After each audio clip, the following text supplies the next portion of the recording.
Y'all, welcome back to my channel. It took me 3 days to make this chicken. We're gonna get into the recipe. I got this from the latest edition of the Food and Wine magazine. It was delicious, but it took 3 days. Let me show you what happened.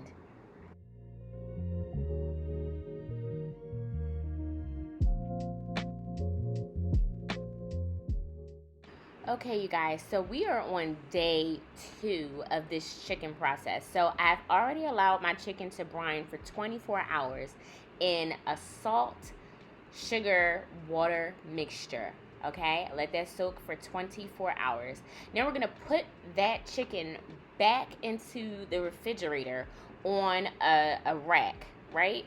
Because what we want is we want all that moisture to kind of like drip out of the chicken, and that air drying is going to allow for our chicken skin to get super crispy when we bake it.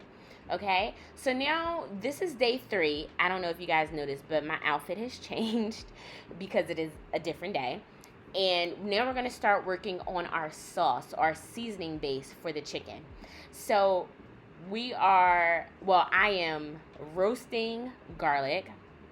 You need a lot of garlic for this recipe. But what I love about roasted garlic is that when you bake it or when you roast it, it removes the pungent spiciness from the garlic, and it just turns into like this sweet, creamy vegetable. It's amazing. I really do love roasted garlic, and I burnt some of my garlic, so I'm just using the pieces that I didn't burn. I'm putting that into my food processor. I made a oopsie, and I put all of the garlic into the food processor before I put the blade in. So now I have to dump all the garlic out, put the blade in, and then put the garlic back into the food processor. Can you tell I don't use this thing often?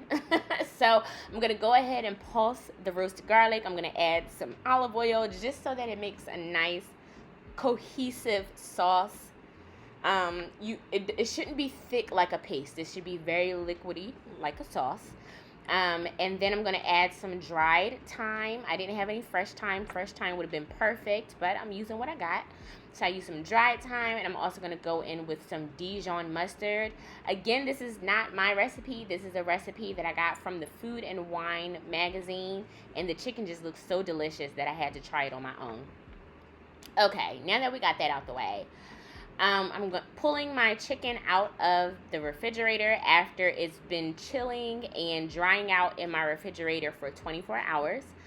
And so I'm going to mix together the sauce, and then I'm going to get my silicone brush and just brush all that flavor onto the chicken. Now, to keep it a bean, the recipe called for this chicken to sit with this, with this roasted garlic olive oil sauce for another 24 hours. But I'm like, listen, we pushing day 4. I don't have time. I'm hungry. I want to try this chicken. It looked so delicious. The sauce was smelling delicious. I was like, no, we gotta get it done. We gotta handle this. So instead of letting this chicken sit for an additional 24 hours, I allowed it to sit for an additional 6 before I put it in the oven to bake it.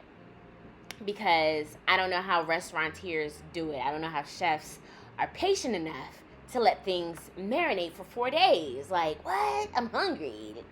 Anywho, so as you can see, I am drowning all the sauce on the chicken. And I'm popping it back in the refrigerator with no wrap, no silicone wrap, no anything. I highly suggest that you clear out a section of your refrigerator and just specifically for this chicken to do its thing, right? Because you don't want to cross-contaminate. I highly recommend you clear out somewhere at the bottom of your fridge, because the fan and the air in your fridge blows through the refrigerator from the top, and it cools down the other levels of the refrigerator. So in order to avoid cross-contamination, put this chicken at the bottom of your fridge. Okay? So that's what it's looking like. Now it's time to handle business. Okay, so once it gets closer to the time for us to actually bake the chicken, I'm taking more of that roasted garlic. I'm taking some fresh basil and I'm chopping that up. And we're going to make a sauce to drizzle on top of the chicken, all right? And so we have the roasted garlic. We have a nice amount of fresh basil. They calls for red peppers, like it's a Vietnamese type of pepper that they were asking for, but my local H Mart didn't have it. So I'm just using these super spicy red chilies from Thailand. They are spicy. I only used 2. Yeah, I took out 3 and ended up only using 2, and that was spicy enough. Also, I'm very lazy.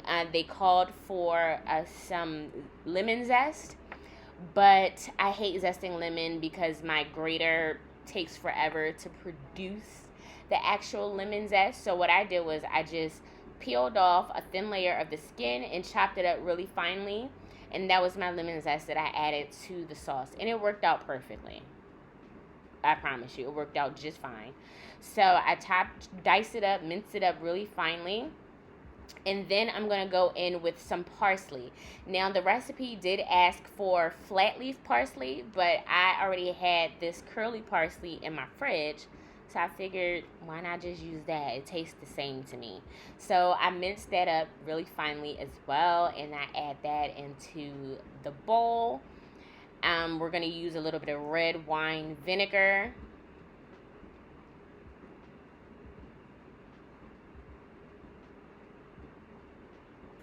And then to top it all off and bring everything together, we're going to add some olive oil. Also, I don't know if y'all can hear that in the background, but my dishwasher is going off. So bear with me, y'all. I'm so sorry.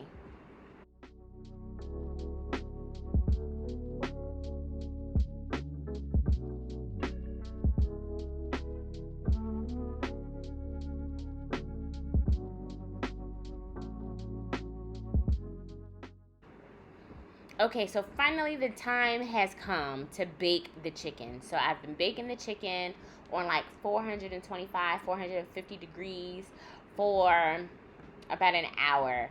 And you see that skin is crisping up so beautifully. Ugh, gorgeous.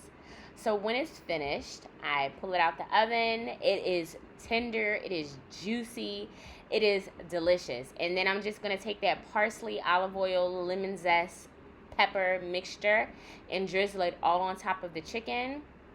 And listen, it was bomb.com. Thanks for watching, you guys. I hope you like this video. Give me a thumbs up and make sure you subscribe if you haven't already. Bye.